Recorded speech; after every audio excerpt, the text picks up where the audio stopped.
Hola, buenas tardes. Soy Ramón Pérez Merlos. Soy el tutor coordinador del máster de Perito Judicial y Auditor en Prevención de Riesgos Laborales. Y vamos a dar una sesión práctica de la actuación del perito en sala.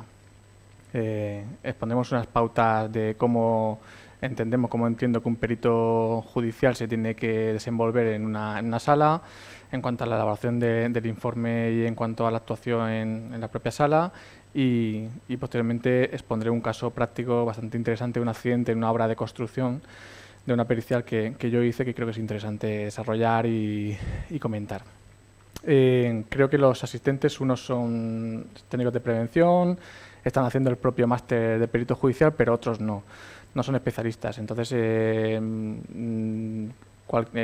sobre todo cuando exponga el caso, la pericial de construcción, pues probablemente sea un poco más compleja, pero bueno, yo lo que voy a intentar es que transmitir las ideas de un informe, de una defensa, de qué temas que se tienen que tener en cuenta. De todas formas, mi idea es que me hagáis cualquier pregunta que estiméis oportuna conforme voy hablando, no hay ningún problema en que me interrumpáis.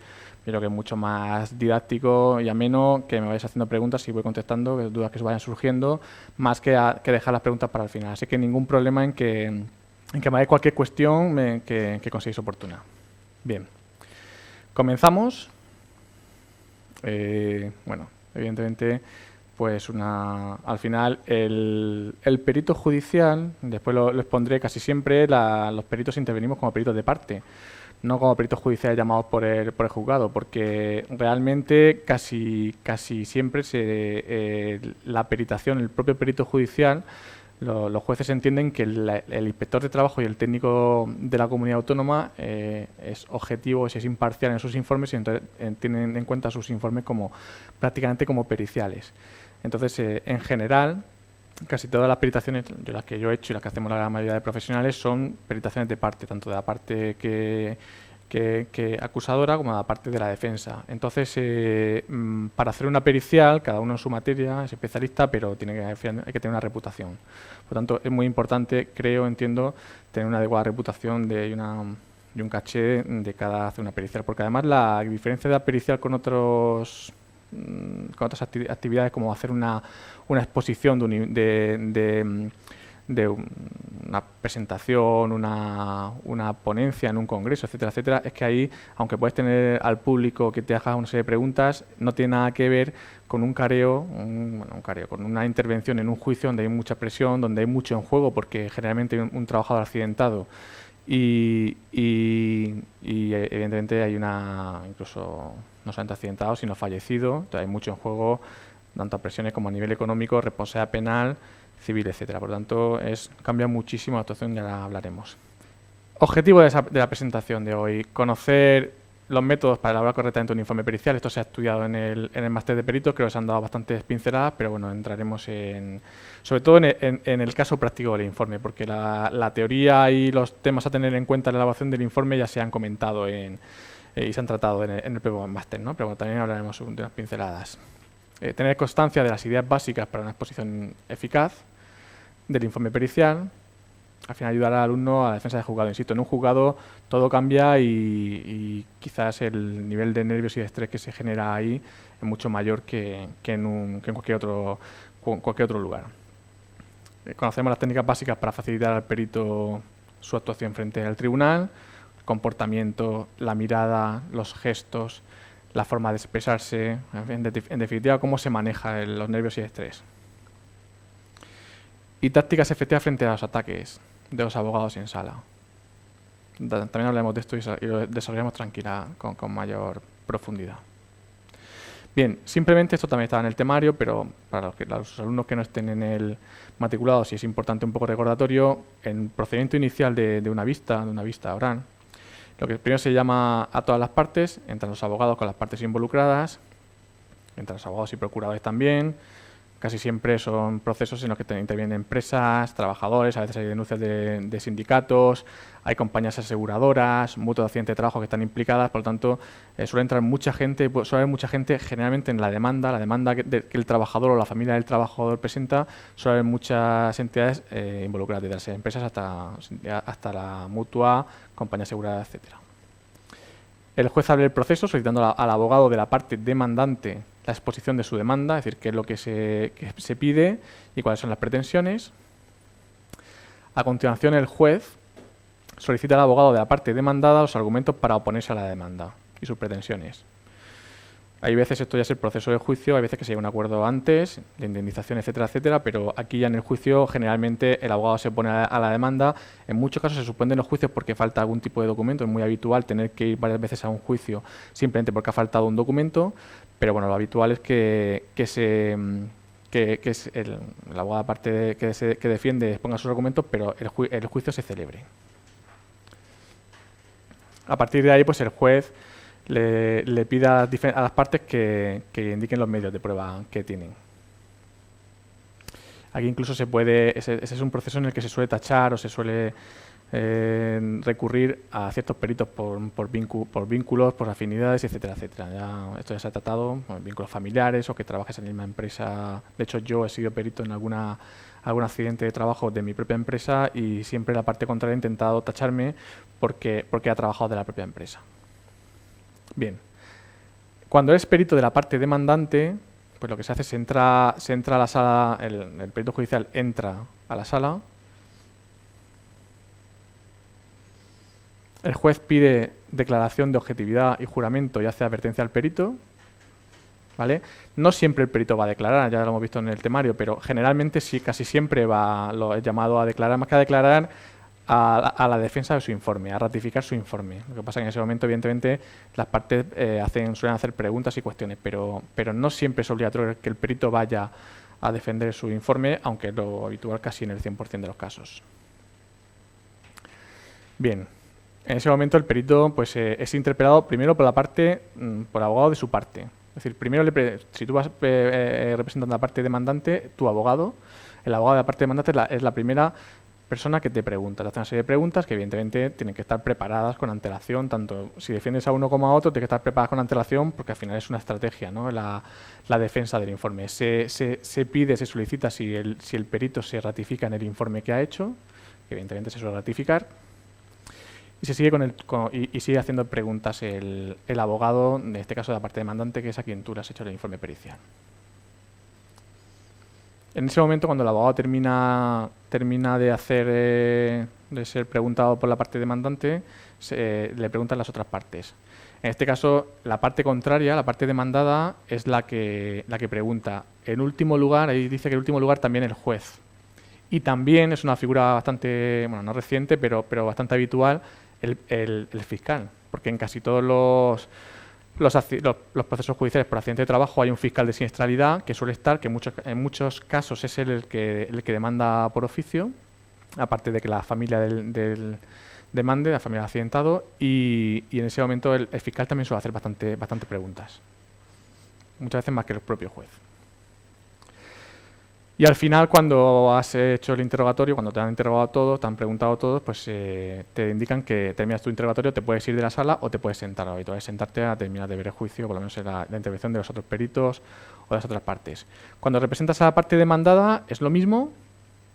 Haces el juramento de que vas a decir la verdad y que lo que te ratificas, y luego la ratificación del informe. El abogado de la parte demandada, en este caso representas a la parte demandada, el abogado de la parte demandada te pide ratificación del informe y te hace una serie de preguntas, y una vez que has terminado con el abogado de la parte demandada, a quien tú representas en este caso, pues las otras partes, la parte demandante, fiscal, juez, pues te van preguntando acerca del informe, dudas técnicas, dudas que tengan, cuestiones, etcétera, etcétera. Y por último, pues terminas y te sientas o te vas de la sala para que se continúe celebrando el juicio. Y ya una última parte. Una vez que los peritos han intervenido, entran en sala los testigos. Al igual que el procedimiento del perito en esta parte, en este caso con testigos. La entrada a sala de los testigos, tanto la parte demandante como la demandada, es el mismo proceso. En este caso sí puede existir careo, no puede existir careo entre peritos. En cualquier caso, te pueden preguntar como perito por un informe de un perito de la otra parte y puedes dar tu opinión, pero no existe careo entre peritos. En el caso de los testigos sí puede existir careo, porque al final son manifestaciones de cómo han visto, cómo ha sucedido el accidente o su opinión. Por lo tanto, ahí sí que es posible que exista ese careo. Hay interrogatorios de las diferentes partes y después el juez, una vez terminan la declaración de los testigos, el juez solicita a los abogados, tanto la parte demandante como demandada, que pongan sus alegaciones y conclusiones en base a todo lo que ha sucedido en el juicio y a las conclusiones y alegaciones que ellos tenían preparadas de inicio en base a la documentación, etcétera, etcétera. Por último, el juez da por finalizado el acto y queda visto para sentencia. Bien, al final pues se solicita el DNI de todo el mundo firma, por eso hay que quedarse, puedes salir de la sala, pero tienes que quedarte porque tienes que firmar como perito antes una vez que ha terminado el juicio. Bien, entramos en unas pinceladas sobre asuntos que entendemos que son importantes de cara a la intervención de un perito. El poder de la primera impresión. La primera impresión es fundamental. Es fundamental. Una buena primera impresión nos hace ganar mucho y una mala impresión inicial para conseguir que las otras partes cambien esa mala impresión y vuelvan y consigan dar una buena impresión requiere muchísimo trabajo y muchísimo esfuerzo. Por lo tanto, es importantísimo que esa primera impresión sea buena y además nunca es neutra. Cuando vemos a alguien, yo creo que en general en nuestra vida cotidiana o nos cae bien o nos da una buena primera impresión o nos da una mala primera impresión, pero nunca una impresión neutra. Además se produce, fijaros, en los 3 primeros minutos de interactuar con una persona, de conocerla, de verla, etcétera. 3 minutos, o sea, tenemos 3 minutos para causar esa primera impresión buena o mala. Por lo tanto, hay muchísimo en juego al principio. Por eso es súper importante manejar el estrés, los nervios de inicio, porque esos nervios que nos pueden hacer nos pueden jugar una mala pasada, aunque luego los vayamos templando, nos haría que ya el tener que remontar esa mala primera impresión fuese complicada. Además, no es nada fácil de cambiar. Lógicamente, la primera impresión depende mucho del lenguaje verbal, pero sobre todo del lenguaje no verbal. El lenguaje no verbal es fundamental. A la hora, al final, la intervención de un perito en sala no es otra cosa que la exposición de un informe, de un tal como hablar en público o como dar una ponencia en un congreso, como he dicho antes. Por lo tanto, aunque hay mucha más presión y hay mucha más tensión y hay mucho más en juego, no deja de ser una comunicación oral. Por tanto, el lenguaje no verbal es súper importante. Mostrar seguridad, mostrar confianza, amabilidad. Hay que entrar, saludar, bueno, lo diré, saludar, dirigirse con muchísima educación a todo el mundo, no entrar en conflictos, a veces te intentan provocar y hay que huir de todo eso. Porque además, como peritos, hay una cosa que tenemos que tener clarísima, somos los que más sabemos de la materia. Al final, todas las partes que están ahí son juristas, la mayoría de ellos, y no son especialistas en la materia. Entonces tenemos que tener esa confianza, pero también muchas veces nos intentan provocar porque al final es nuestro ego lo que está implícito. Y por supuesto no nos gusta que nos saquen los colores, equivocarnos, etcétera, etcétera. Entonces eso tenemos que aprender a manejarlo porque no siempre es fácil. Hay un tema que es obvio, que es cuanta mejor impresión haya, mayor predisposición hacia tus opiniones por parte de toda la sala. ¿Vale? ¿Todo claro?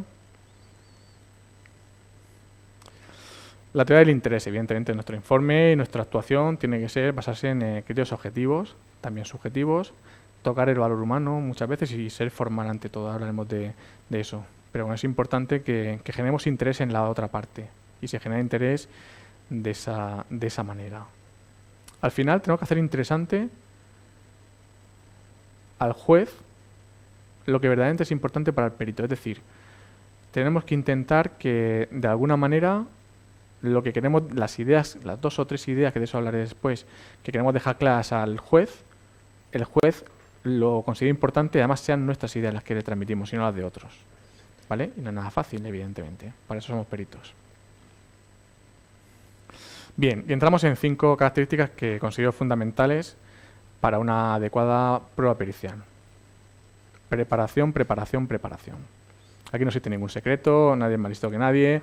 Yo he visto gente con buenos informes muy mal defendidos en la fase oral, gente con malos informes defendidos adecuadamente o por lo menos con solvencia porque en la exposición oral saben manejarse, porque tienen esa soltura, pero al final no hay ningún secreto, hay que prepararlo muy bien.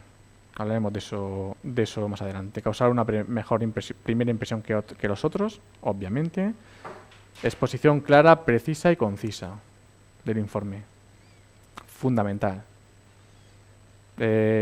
nos cuesta mucho trabajo ser claros y ser concisos. Y además tenemos que tener en cuenta que somos técnicos.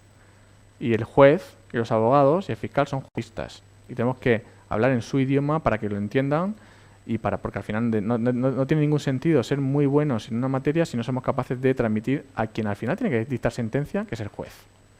Al que hay que convencer ante todo es al juez. Eso es más que evidente. Transmitir credibilidad, después hablaremos de esto.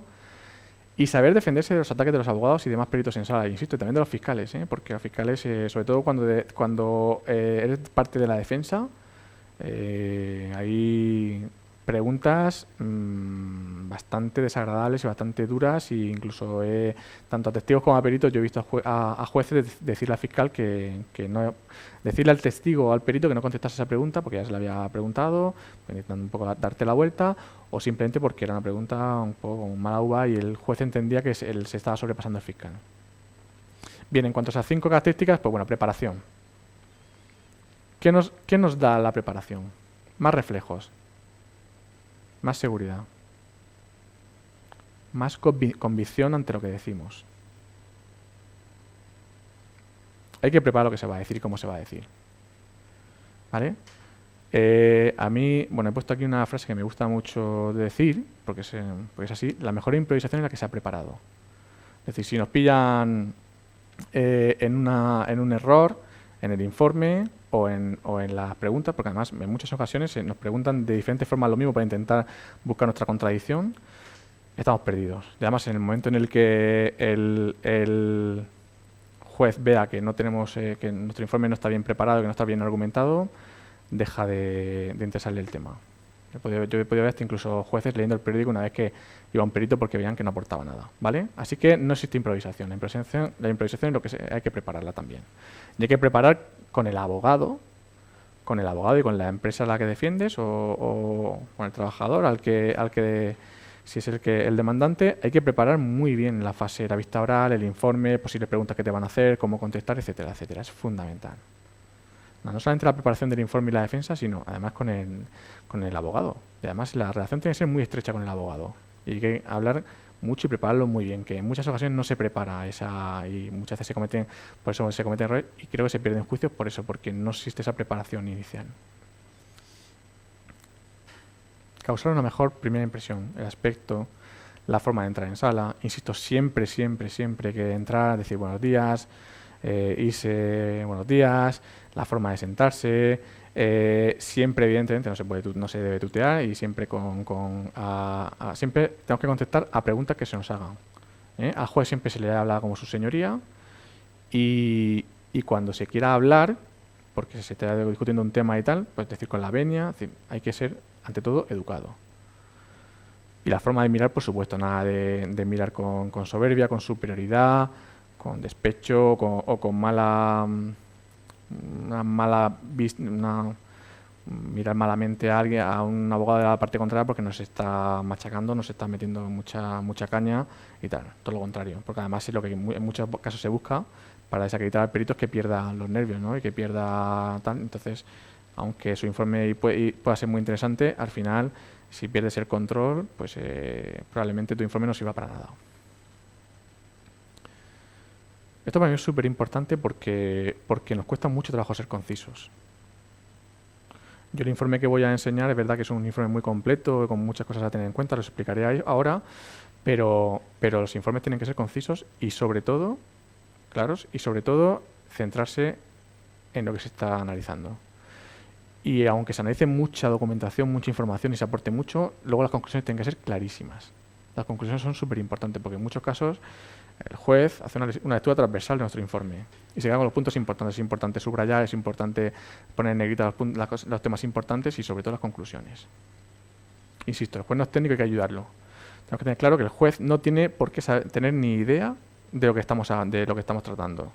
Desde un informe por un accidente, por un tema de un contaminante químico, a un accidente en construcción, a un tema de acoso laboral o a cualquier otra materia. Entonces hay que ayudarlo. Los técnicos somos nosotros, pero tenemos que hablar en un idioma en el que él lo entienda. Y sobre todo tenemos que tener en cuenta que el dictamen judicial, el informe pericial, es el que nos da mucha información.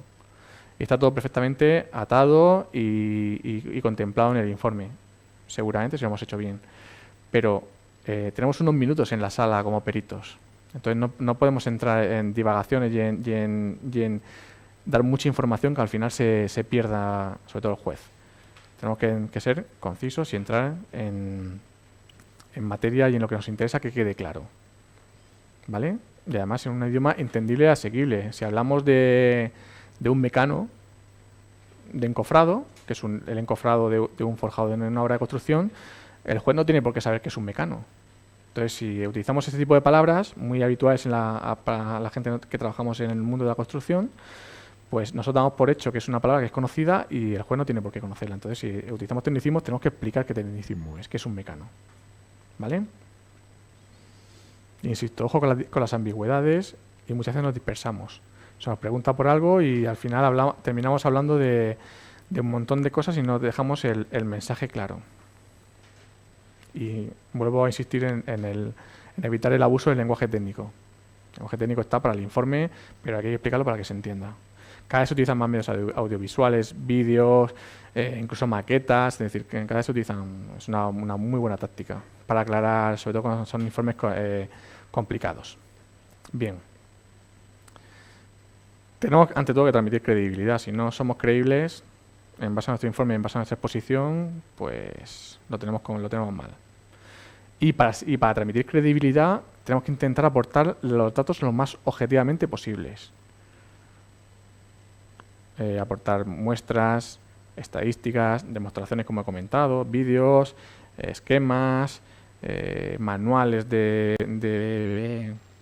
buenas prácticas o de algo que esté relacionado con el accidente, en este caso testimonios, analogías, datos, pero sobre todo que transmitamos credibilidad en base a nuestra objetividad y a nuestra experiencia, pero también, evidentemente, que esté centrado en la materia que nos compete y que queremos al final que quede clara.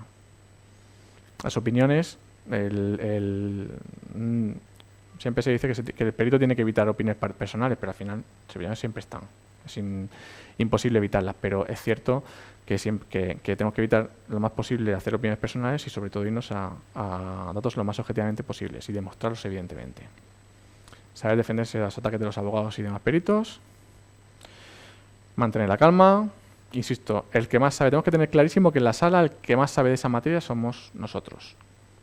Todos los demás al final te intentarán buscar por un lado o por otro, pero somos los que más conocemos el tema. Eso no quiere decir que tengamos que entrar en un exceso de confianza, que también es muy peligroso. Tenemos que tener muy bien preparado el informe y preparada la vista oral de las preguntas que nos pueden hacer. ¿Vale? Pero tenemos que mantener la calma ante todo. Ya lo he dicho. También hay cada vez más abogados especialistas. Hay que tener cuidado con eso. Bueno, no cuidado con eso, pero tener por eso muy bien trabajado el informe y la exposición. Y insisto, al final lo que casi siempre buscan, en base a lo que yo he comprobado en unos cuantos juicios ya, es que al final lo que buscan es que te contradigas. Cuando te nervioso, hacen otra pregunta de diferentes formas y al final muchos peritos caen. Por eso tenemos que tener mucha agilidad mental, mucha rapidez para reaccionar, porque te están haciendo una pregunta que es una pregunta de un segundo y que tienes que contestar en un segundo y no es nada fácil. Muchas veces es una pregunta complicada. Una buena táctica, que es la que voy a utilizar yo ahora mismo, es beber agua. Si nos hacen una pregunta complicada y tenemos que pensarla tranquilamente o vemos qué tal, pues podemos pedir agua, podemos ganar tiempo. Es importante en un momento dado para pensar, porque a lo mejor hay mucho en juego en esa pregunta. Ya aprovecho porque no sé si hay alguna pregunta por ahí, si Pablo, si hay alguna pregunta, pues vale. Pues si quieres preguntar, estés a tiempo. Bien.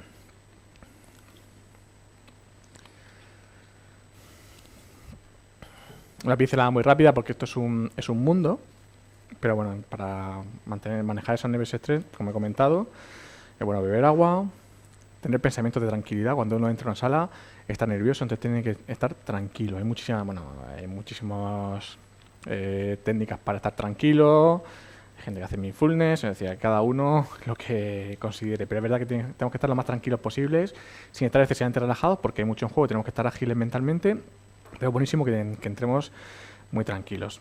Hacer ejercicio de respiración, encima hay muchísimos, por ejemplo 4-2-4, que es aspirar 4 segundos, luego 2 segundos mantener la respiración y 4 luego expirar. Eso hace que nos relajemos bastante. Mucho cuidado, insisto, con el exceso de relajación, pero nos puede venir muy bien para entrar, si estamos nerviosos, para entrar tranquilos a la sala. Romper el efecto bola de nieve. Esto es muy habitual cuando das una charla o cuando se entra, evidentemente, a un juicio oral. Estamos bastante nerviosos y empezamos a darle vueltas al tema, es que no sé si yo bien preparado, tal. Empezamos a dudar.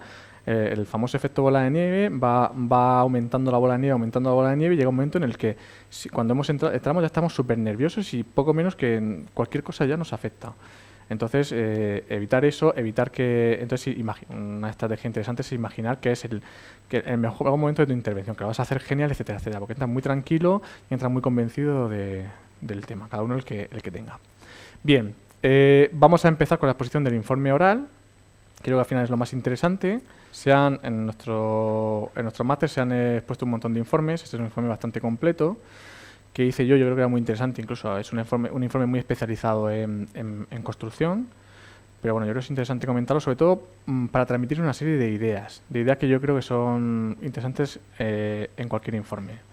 Este informe se produce por un accidente en una obra en Sevilla, en la cual el trabajador estaba encofrando muro de hormigón, es decir, montando los paneles para el hormigonado del muro, y en un momento dado estaba subido una escalera, sube por la escalera, se coge una chapa metálica de muro que estaba cogida con la grúa, y para quitarle el enganche de la grúa estaba en la escalera y trepa por el muro para quitar ese enganche.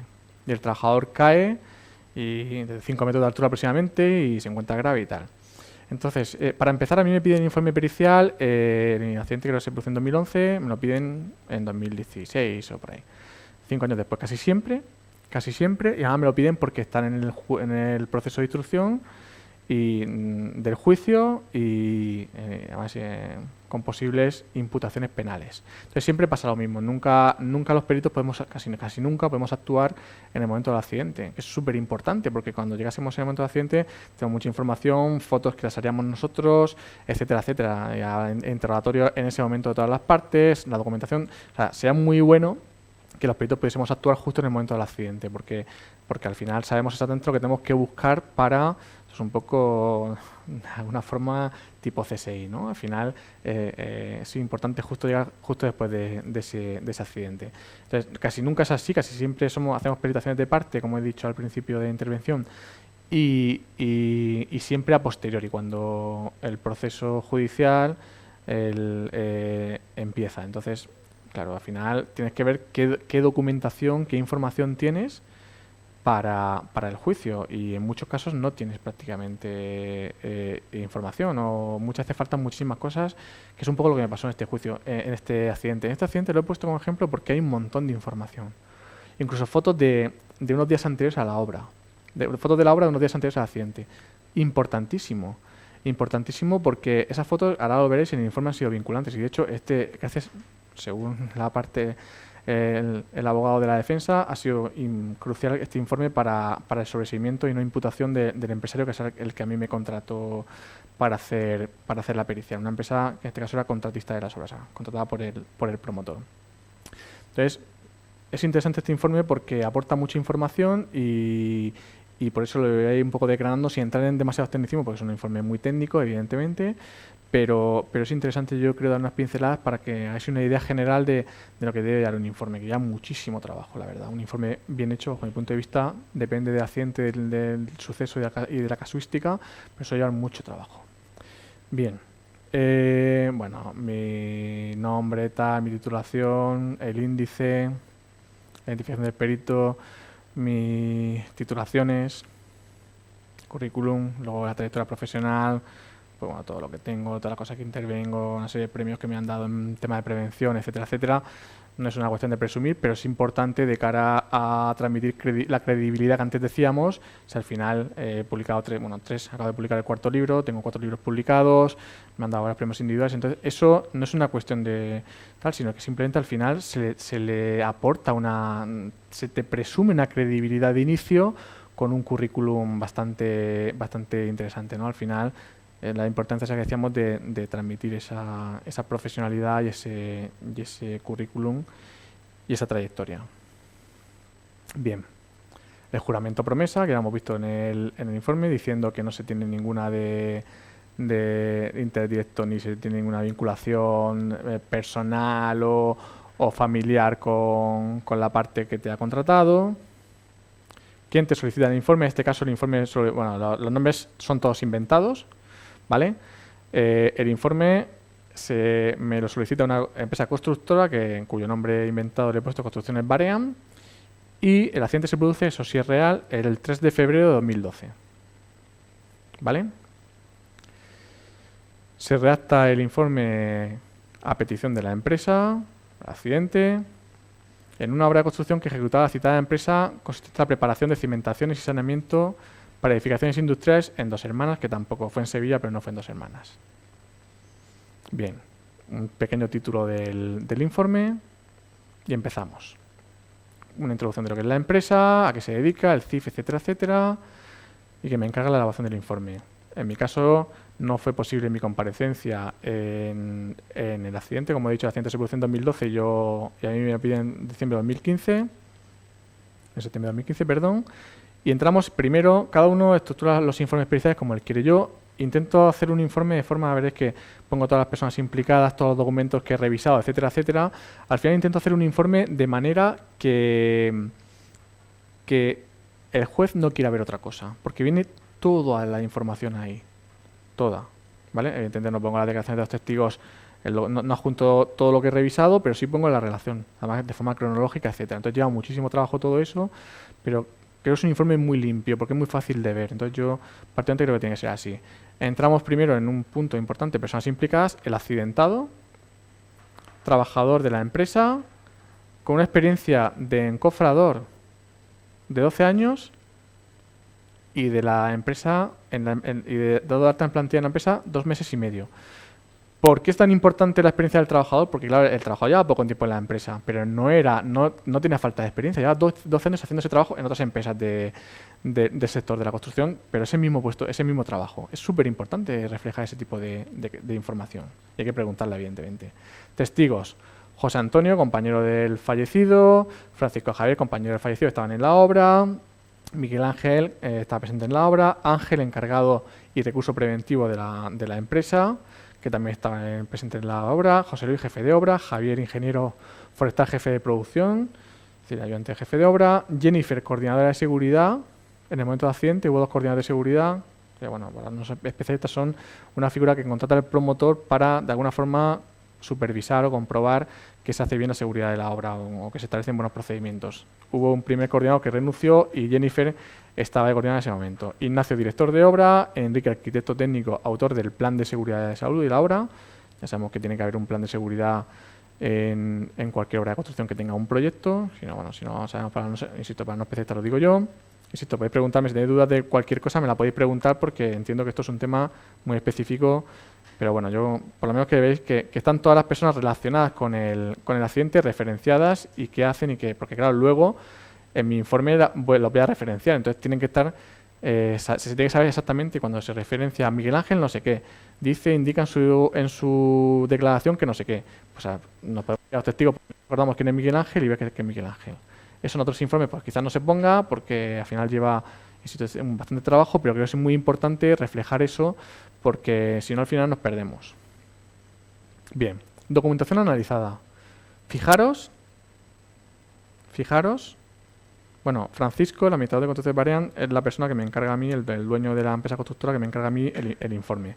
Fijaros la documentación que yo analizo para hacer el informe pericial de inicio. Casi siempre, cuando hago un informe pericial, se me da un taco así de grande, al peso, como se suele decir, de documentación. Así de gorda. De declaraciones de testigos, de documentación en prevención, de todo el proceso judicial cómo va, de recursos, de diligencias, de no sé qué, de actas de infracción de la inspección de trabajo, de informes de investigación de accidentes, etcétera, todo eso. Y lo tienes que analizar todo. ¿Vale? Antes de hacer el informe. Y luego te reúnes con todos los testigos o con quien puedas, con quien puedas en ese momento, tengas la accesibilidad, planteas una estrategia del informe con el abogado de la parte tuya, con el empresario, en este caso que es el que te contrata, y planteas una defensa del informe, una estrategia para la elaboración del informe. Pero primero tienes que revisar todos los documentos. Actas de infracción, diligencias previas, suspensión del proceso, tal. Fijaros, desde agosto de 2012 van sucediéndose documentos, informe de fiscal, luego otro informe de fiscal posterior, luego declaración de imputados, de testigos, luego ampliación de declaración de imputados. O sea, es un proceso y te tienes que leer todo, porque además es muy habitual que los testigos, por ejemplo, cuando recién pasado accidente declaren una cosa y años después declaren otra. ¿Por qué? Porque se han asesorado, porque no les interesa hablar de un tema, o sí, o tal. Entonces, es muy curioso cómo, de hecho, en este informe pasa, como hay testigos que manifiestan una cosa en unas declaraciones y años después, o meses después, manifiestan otra cosa por lo que sea. Estamos hablando de documentación. Luego, declaraciones de testigos. Desde 2013... imputado inicial, no sé qué, testigos, coordinadora, empresa, tal. O sea, un montón. Hasta septiembre de 2015, que es cuando a mí se me contrata para hacer la pericial. O sea, un montón de declaraciones y tienes que leértelas todas. Documentación técnica. Concierto de la empresa con el servicio de prevención, evaluación de riesgos. Documentación técnica de la escalera, porque la escalera era la implicada en el accidente. Certificado de reconocimiento médico del accidentado. Certificado de formación del accidentado. Formación del convenio de la construcción. Estudio de seguridad, tal, o sea, un montón de documentación que algunos son documentos muy extensos, ¿vale? Fijaros, insisto, cuánta documentación he tenido que revisar antes de empezar. Esto me lleva, en muchos casos, semanas de trabajo. Bien, y empezamos con el informe pericial. ¿Puedes subir un pelín, Pablo, para...? Vale, gracias. Empiezo con hipótesis de descripción del accidente. Un tema que siempre se pone en el caso de jurisdicción social, de que al final tiene que demostrar el empresario que ha sido garante con la seguridad, ¿no? O sea, se ha invertido la carga de la prueba, como habéis visto los que habéis estudiado el máster. Ya tienes que demostrar, en la jurisdicción social tienes tú que demostrar que lo has hecho bien, que lo has hecho garante. Antes se decía que eras inocente hasta que se demostraba lo contrario, pues ahora es todo lo contrario. Ahora eres culpable hasta que demuestres que no lo has sido.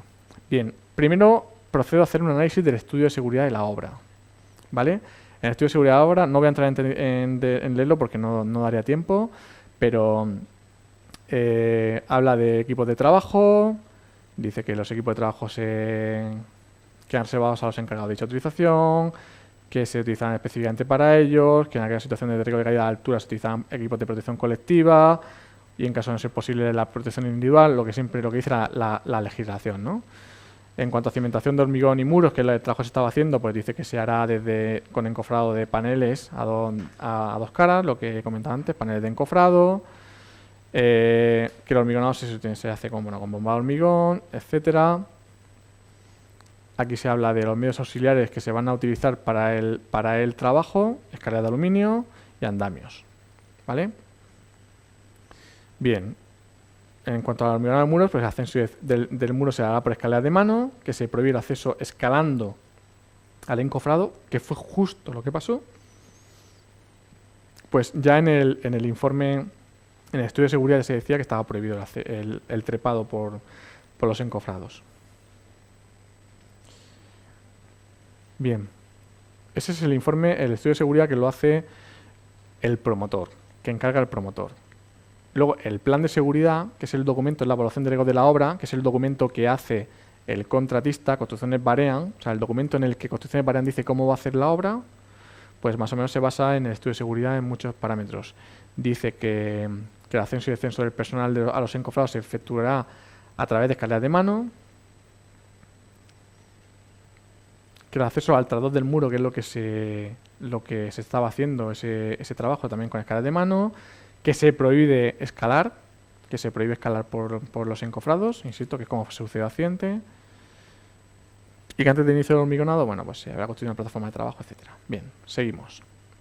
Y que por supuesto el personal será conocedor y que tendrá experiencia, en este caso, insisto, 12 años de experiencia el trabajador. Hay un primer informe de la Inspección de Trabajo en el que dice que las escaleras de mano no eran un elemento seguro para hacer ese trabajo. Seguramente a raíz del accidente fue así. Las escaleras de mano no están prohibidas para acceder a zonas de trabajo, pero es verdad que el Real Decreto de lugares de equipos de trabajo en altura dice que las escaleras se utilizarán cuando no exista otro medio más seguro. Entonces, yo lo primero que hago en mi informe antes de entrar en materia es decir que las escaleras de mano, aunque el Real Decreto 2167 dice que se utilizan siempre se pueda otro medio más seguro, está perfectamente permitido, a partir de 3,5 metros de altura hay que utilizar un arnés de seguridad, etcétera. Es decir, insisto, argumento que son un medio perfectamente siempre con lo que la legislación dice, siempre argumento que las escaleras se pueden utilizar. Pero es que además en esta obra se decidió eliminar las escaleras de mano y utilizar plataformas elevadoras de móviles de personal. Para quien no sepa, son esas plataformas, son en este caso una de tijera, esas que suben y bajan verticalmente. Ahora se verán fotos de ello. Es decir, se decide en la obra, a pesar de que en el estudio de seguridad y en el plan de seguridad estaba prevista la escalera, se decide en la obra utilizar un medio más seguro, una plataforma elevadora, ¿vale? Y además lo manifiestan los testigos. Y después pongo referencias a los testigos que dicen que se están utilizando las plataformas y de qué forma, etcétera, etcétera. ¿Vale?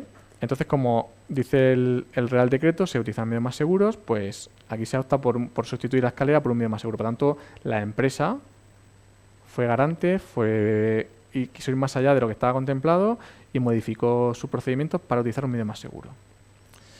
¿Vale? Se necesitaron las escaleras de mano, se utilizaron plataformas elevadoras.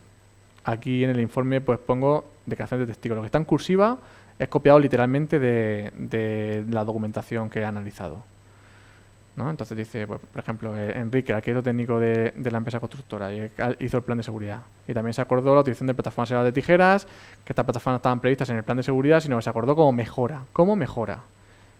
¿Vale? Y así pues voy haciendo incluyendo una serie de testimonios de los diferentes testigos en el que dicen que se estaban utilizando las plataformas elevadoras en la obra. Es decir, que se optó por un medio más seguro, pero el trabajador accidentado, para hacer un trabajo puntual, utilizó la escalera. Ya hablaremos de eso. ¿Vale? Pero hay que demostrar que se estaban utilizando las plataformas elevadoras. Aunque los propios testigos lo indican, es importante también aportar la mayor información objetiva posible, porque insisto, la información objetiva transmite credibilidad.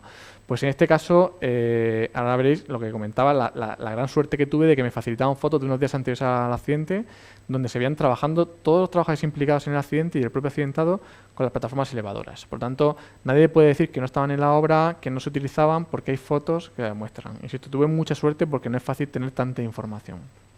¿Vale? Continúo con el informe. Diferentes, porque además lo que manifiestan los trabajadores accidentados es que no se podía utilizar la plataforma elevadora porque hay ahí veis una foto ya de la obra de unos días antes del accidente y veis un puntal que está apoyado en el muro de forma diagonal, en forma oblicua. Entonces decían que la plataforma elevadora no se podía poner ahí porque el puntal estorbaba el puntal y no se pudo meter y por eso utilizaban la escalera de mano. Entonces, hay declaraciones de los diferentes testigos, empezando por el propio arquitecto director de obra, coordinador de seguridad y tal, que dicen, primero, que se están utilizando habitualmente y segundo, que no hay ningún problema con el tema de los puntales, porque si hay que quitar un puntal en un momento dado para meter la plataforma, no hay ningún problema. Por tanto, se estaba haciendo y hay fotos que lo demuestran. Insisto, pruebas objetivas que demuestran que eso se estaba haciendo así. Entonces, incluyo una foto número 2, buenísima, porque el accidente se produce justo, no ahí, sino un poco más en la siguiente postura de muro. Esas fotografías son de 4 o 5 días después. Entonces, claro, tuve muchísima suerte porque no es fácil encontrar. Por eso es tan importante documentar todo lo que podamos en nuestro trabajo diario, cada uno en su materia. Entonces, se puede ver cómo los trabajadores están utilizando la plataforma elevadora, que evidentemente es mucho más seguro que una escalera porque está totalmente protegida colectivamente, cómo los puntales están ahí pero no estorban y si estorban se podían quitar y cómo se está haciendo ese trabajo justo en la postura anterior al accidente con total seguridad. Otra foto, en esa foto se ven los trabajadores arriba, 2, insisto, el accidente se produce justo en donde se ve la ferralla, donde se ve el muro armado en la parte derecha y se produce el accidente unos días después. Y el trabajador accidentado es el que está abajo, de pie. En ese caso no estaba en la plataforma, pero estaba trabajando en la plataforma. ¿Vale? Importantísimo, súper importante. La verdad es que insisto, ya mucho trabajo está en una preparación de este informe, pero es que tenemos que ser así. Es que es la única forma de que cuando vayamos a un juicio nadie nos pueda tumbar el informe ni nos pueda contradecir. Ese es el trabajo accidentado. Y ahí se ve, bueno, pues cómo la fase de encofrado, del muro, etcétera. Bien, digo, estas fotografías son de extraordinaria importancia en el proceso, pues están relacionadas unos días antes del accidente. En la fotografía 2 y 3 se ven como, bueno, ya lo he explicado, cómo se estaban utilizando y era perfectamente habitual. Y además decían, bueno, una historia de que las plataformas no eran de la empresa de encofrado, sino de los ferrayas. Yo no entro en quién estaba pagando el alquiler de las plataformas, además había dos, como veis en la foto de abajo, dos plataformas elevadoras, dos. Sino, a mí lo único que me sirve es que los encofradores, fuese quien estaba pagando el alquiler de esas plataformas, estaban utilizando esas plataformas para el encofrado del muro. Por lo tanto, nadie puede contradecir ese hecho porque es un hecho totalmente objetivo. Bien, ya he entrado en materia en el tema de las escaleras, en el tema de las plataformas elevadoras que estaban en la obra. Ahora procedo a analizar la gestión que hace mi cliente, la empresa que me contrata en mi informe pericial en cuanto a la seguridad. Porque yo siempre digo lo mismo, la responsabilidad penal es como, mira, antes que he puesto el ejemplo de una bola de nieve, es como una bola de nieve. Entonces es como un globo que se está llenando. Entonces cuanto más hecho se haya hecho cuanto más incumplimiento se haya hecho en mi trabajo, eso irá haciendo que el globo vaya engordando, la posible responsabilidad penal vaya creciendo. Cuanto menos hechos se haya hecho, cuanto más dirigente haya sido, cuanto más se haya cumplido con toda la legislación preventiva, ese globo se irá desinflando y no habrá responsabilidad penal. Entonces, para mí es muy importante en todos mis informes analizar todo lo que la empresa cliente, en mi caso, me ha pedido, me ha solicitado para hacer, para demostrar que hace su trabajo adecuadamente. Entonces, procedo a analizar todo lo que hacen. No voy a entrar en materia porque además nos queda poco tiempo. Pero bueno, analizo el sistema de gestión, toda la documentación que me aportan. Ese trabajador se ha accidentado. En ese caso está encima de la plataforma. Es cierto que ahí falta un barandilla lateral, tal, pero no se ve muy bien en la foto, pero lleva un arnés de seguridad y va sujeto a la propia barandilla de la plataforma de trabajo. ¿Vale? Por lo tanto, eso lo hago para demostrar que el trabajador llevaba arnés de seguridad y lo utilizaba, porque también se achaca al informe de investigación por parte de Inspección de Trabajo que no utilizó ningún EPI para protegerse en caso de no tener una protección colectiva.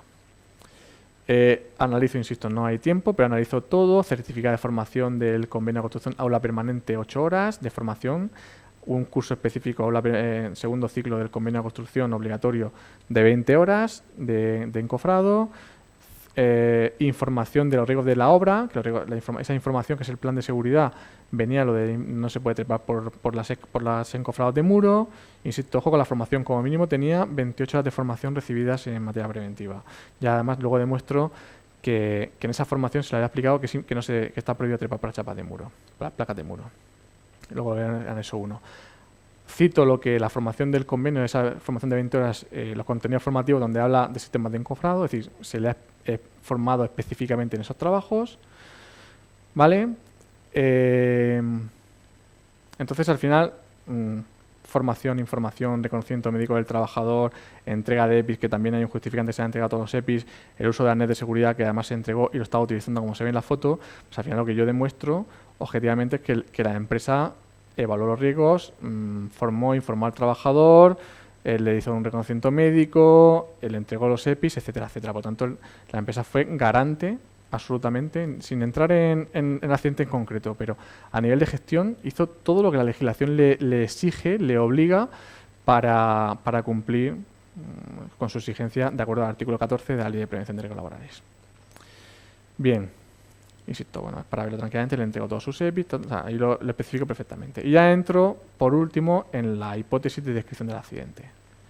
Bien, el accidente es clarísimo, el trabajador está subiendo en la escalera y para ir a quitar la mordaza que sujeta la placa de muro, pues trepa por el muro y se cae. ¿Vale?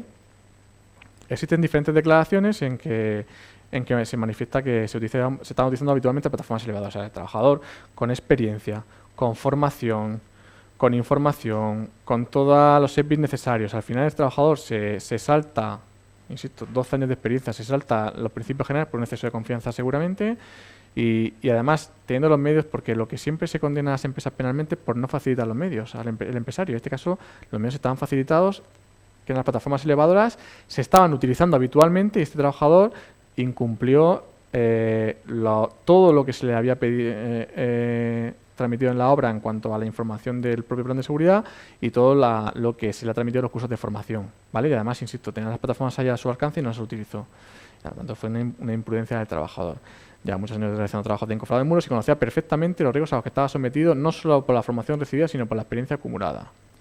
El trabajador cometió una imprudencia al subir por la escalera de mano y trepar por la parte superior del encofrado, incumpliendo todos los principios para los cuales había sido formado.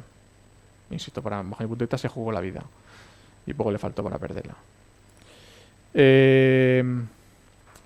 Referencio que el trabajador también tiene una responsabilidad en cuanto a una serie de obligaciones como trabajador, que están tipificadas en el artículo 21 de la Ley de Prevención, que es protegerse a él y a sus compañeros, pero bueno, no entro. Pero bueno, es importante ponerlo porque también es así. ¿Vale? Y la última pregunta, porque yo al final tengo que defender a mi cliente, es, una vez que he justificado que la empresa ha hecho todo lo que podía hacer y que además estaban los medios al alcance y no los utilizó, la última pregunta, porque casi adelantándome a las preguntas del abogado de la otra parte, mi pregunta es como perito, ¿realmente el trabajador hizo todo lo que podía para evitar el accidente? Y al final pues entiendo que sí voy justificando la pregunta es, ¿la empresa puede haber hecho algo más para haber evitado el accidente? Y al final, bueno, vamos a entrar a las conclusiones porque yo creo que es lo más interesante y ahí justifico el por qué la empresa difícilmente puede haber hecho más. Quizás ¿puede bajar un pelín para abajo, Pablo? Un pelín para abajo. Bien, ahí. Este punto también lo pongo en las conclusiones. Ante todo, tenemos que apelar al sentido común. El ascenso del trabajador por la escalera primero y luego escalando a quitar la mordaza se produce en unos segundos. No es posible pretender que el empresario vigile segundo a segundo a cada uno de los trabajadores de la obra. Aunque el empresario tiene un deber invigilando, de vigilar que todos sus trabajadores cumplen con la normativa, si le ha hecho todo lo que estaba a su alcance y le ha dado los medios, si en un momento dado, en unos segundos que se produce ese trabajo tal, es imposible tener un vigilante detrás de cada trabajador. Otra cosa porque tenemos que tener un vigilante detrás de cada vigilante entonces. ¿Vale? Entonces, si el trabajador no tiene aprecio por su vida, difícilmente la empresa lo puede hacer. Entonces, conclusiones y terminamos es, ¿qué hizo la empresa? Mejoró la seguridad de los trabajadores que ejecutaban muros de hormigón, sustituyendo la escalera de mano por plataformas elevadoras móviles de personal. Quitó un sistema peligroso por uno, aportando uno mucho más seguro en el que el trabajador está totalmente protegido. Era un sistema perfectamente seguro, se podía utilizar como se ve en las fotos, no estaban a los puntales porque si había que quitar no se quitaba y era viable su uso como declaran todos los testigos. Ha quedado demostrado perfectamente en la fotografía como he comentado.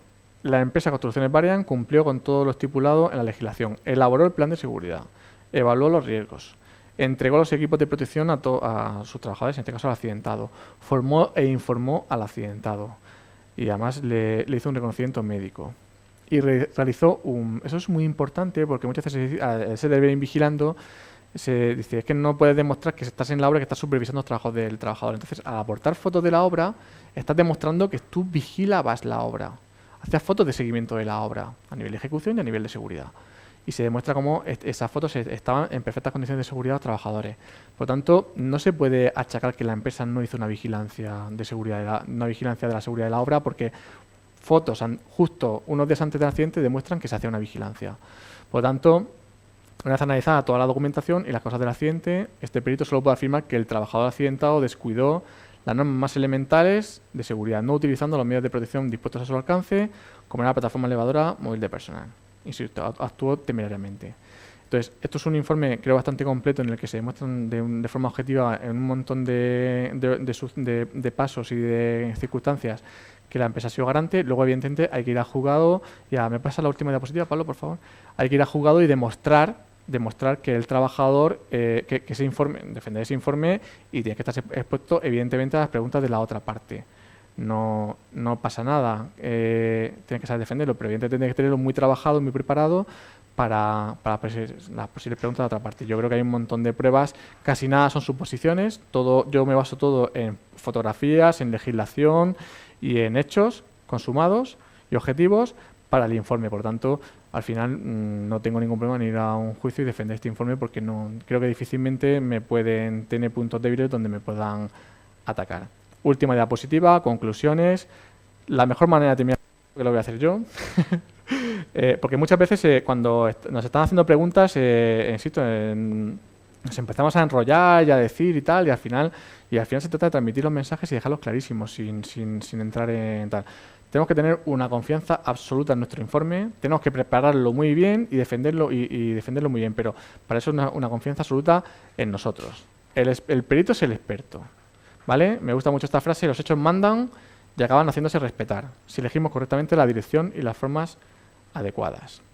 Súper importante, tanto en el informe como en tu declaración en el juicio, hay que dejar 2 o 3 mensajes claros, únicos, aunque luego haya submensajes, pero un mensaje, 2 mensajes clarísimos, ¿vale? Porque si no, al final es demasiada información y es difícil de asimilar. Para eso está luego el informe pericial, para que se lo lean las diferentes partes, sobre todo el juez, ¿vale? Y sobre todo poner mucho énfasis en las conclusiones finales, en lo que nosotros queremos, en esos 2 mensajes o 3 que queremos dejar, poner mucho énfasis o mucho cuidado con el lenguaje, hacer mucho hincapié con el lenguaje no verbal, el uso de las manos, haciendo, cuando queramos esos mensajes finales, utilizando el lenguaje no verbal para que quede muy claro que eso es nuestro argumento y es la cosa más importante que queremos decir para que la otra parte le quede muy claro. Bueno, por mi parte, muchas gracias. No sé si hay preguntas. Yo ya doy por finalizado mi sesión y ya pues estoy expuesto a algunas preguntas si queréis hacer. A ver, hay una pregunta que creo que está en portugués, pero nos pregunta que ¿cuál es la mejor forma de validar las declaraciones? Pues no entiendo la pregunta, la verdad. Las declaraciones, la mejor forma de validar las declaraciones. No sé si nos referimos a las declaraciones de testigos o a las declaraciones de...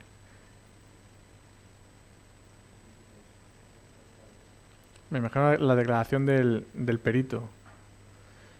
A ver, la mejor forma de valorar las declaraciones, como he dicho antes, en este caso, porque claro, los testigos son otra cosa, como perito es la objetividad. Al final, el transmitir credibilidad. Tú al final, casi siempre, en este caso, es un informe de parte. Evidentemente, tú estás defendiendo a un cliente que te encarga ese informe y ese informe tienes que potenciar las cosas que consideras que se han hecho bien y tú sabes perfectamente también, en un informe de un accidente, qué errores ha cometido tu cliente. No vas a decir lo que ha cometido. Tienes que minimizar eso y maximizar lo que entiendes que se ha hecho bien y se ha hecho correctamente. En este caso concreto es que se han hecho muchas cosas bien, evidentemente. Casi no había donde rascar.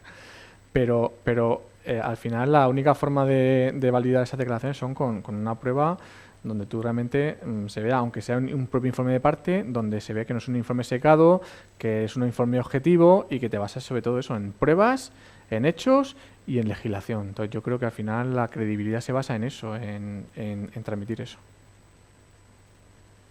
Vale, hay otra pregunta por aquí de Luz Viviana.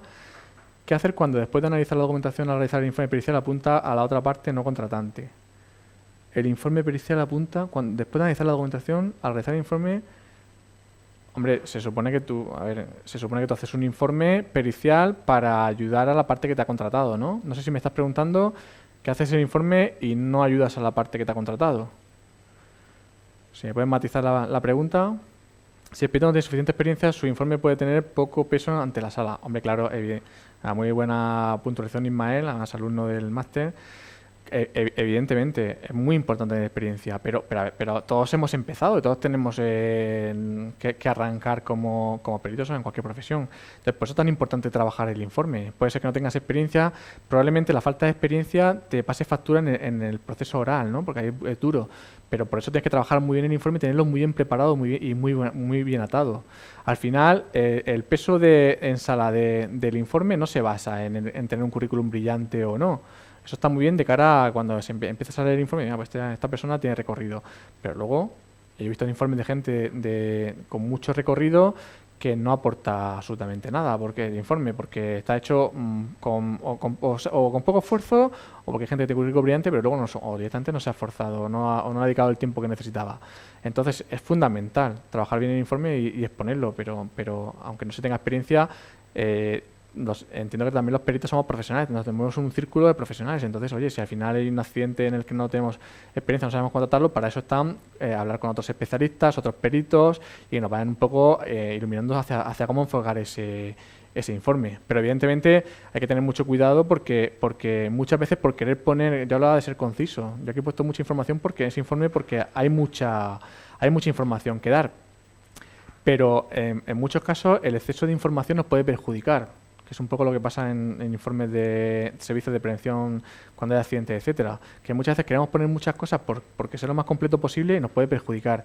Más vale poner las cosas que tenemos claras y que entendemos que benefician al informe, y si es un informe pericial puro y duro de un perito judicial, hay objetividad totalmente, pero es cierto que en muchos casos el querer poner más cosas puede perjudicar a la parte que nos ha contratado. Entonces, mucho cuidado con eso.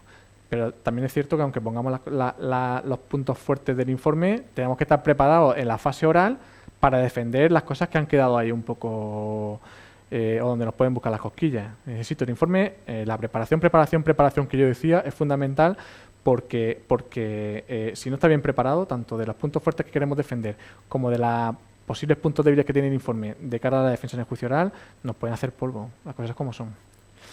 A ver, Luz Viviana vuelve a hacer otra pregunta, pero cuando las pruebas o documentación no defiende a la parte contratante, es decir, en el caso de que la empresa constructora no hubiese tomado medidas si ellos sean culpables del accidente del trabajador. A ver, la culpabilidad o no, para empezar la decide un juez, ¿vale? Es cierto que en yo he hecho informes periciales en el que, como tenía muchísima información para hacer el informe y para defenderlo, y en otros en el que está cogido un poco entre algodones porque hay cosas que se han hecho mal, pero en otras cosas han sido un poco desastre, ¿no? Al final, insisto, tienes que potenciar lo que se ha hecho bien. Hay una cosa que está clarísima, sobre todo en la fase penal. La legislación lo dice clarísimamente, para que haya una condena penal tiene que haber un plus de incumplimiento. Se tienen que generar varias incumplimientos, como dice el artículo 317, 16, 17 y 18 del Código Penal. Entonces, no vale simplemente con que no se le haya dado formación a un trabajador y haya sucedido un accidente para que te condenen penalmente. Tiene que haber habido falta de medios, falta de supervisión, una serie de parte del empresario en este caso. Entonces, en el juzgado de lo penal no es fácil que te condenen penalmente porque tiene que haber una serie de incumplimientos que si cualquiera de ellos no se ha hecho, no se produce la condena penal, ¿vale? Entonces, muchas veces vas a defender a una empresa, casi siempre va a ser un perito de la parte a la que han demandado, la parte de la defensa, y sabes que hay puntos débiles o cosas que se han hecho mal. Tendrás que obviarlos o tendrás que minimizarlos, oye, y que la parte contraria lo investigue, que para eso está. Pero es cierto que cuando vayas a juicio tienes que tenerlo perfectamente claro porque ahí te van a intentar desacreditar a ti diciendo, sí, es que usted ha dicho esto, pero no ha comentado esto. Y tendrás que tener preparado para saber cómo sales de eso. Pero el atreverse a decir que esa empresa, porque no le ha dado formación, etcétera, etcétera, es culpable de accidente de un trabajador. Yo siempre he pensado, aunque la ley sabéis que permite las imprudencias no temerarias de los trabajadores, yo tengo clarísimo que la responsabilidad de un trabajador también, como he dicho antes, en la ley de prevención sale y es un profesional. Y la diligencia del buen padre de familia, como se dice en las sentencias, o sea, un empresario no puede tratar a un trabajador como a un hijo pequeño, porque es un profesional formado, capacitado, con una categoría profesional para ello, con experiencia. Entonces, la condena penal es algo, creo que mucho más fuerte y mucho más tal que hay que demostrar, y creo que aunque siempre con el accidente se ha hecho algo mal, de ahí a que haya una responsabilidad penal, creo que hay un salto muy importante que habrá que demostrar. ¿Cómo queda la imparcialidad del perito frente a las partes envolvidas? ¿Qué es envolvidas? ¿Qué está en portugués? Hombre, a ver, te refieres cuando eres un perito de parte. Evidentemente la imparcialidad es difícil. Es difícil porque tú tienes que hacer Aquí hay dos tipos de peritos. El perito judicial, que como os he dicho es poco frecuente porque se tienen en cuenta los informes de la Inspección de Trabajo y de los institutos de seguridad, pero se suele tener en cuenta ellos y no suelen ser llamados prácticamente por los juzgados al perito judicial puro y duro, en el que tú ahí harías un informe absolutamente objetivo del accidente, porque a ti ni te paga una parte ni te paga la otra parte, te paga el juzgado. Y luego el perito de parte. Y el perito de parte, evidentemente, tú tienes que defender a la parte que te ha contratado, tanto la demandante como la demandada. Entonces, es cierto que en el caso del perito de parte, siempre, aunque sea un informe de parte parcial, entre comillas, te tienes que basar, transmitir credibilidad, porque como no sea imparcial, te lo van a tumbar en la fase oral y, insisto, van a darte en el carnet de identidad. ¿Alguna pregunta más? A ver. ¿Vale? ¿Cerramos entonces, Pablo? Muy bien, pues nada, muchísimas gracias por vuestra atención. Los que estáis en el máster de peritos, nos vemos por el foro. Los demás, a ver si os animáis y os inscribís en el máster. Un cordial saludo.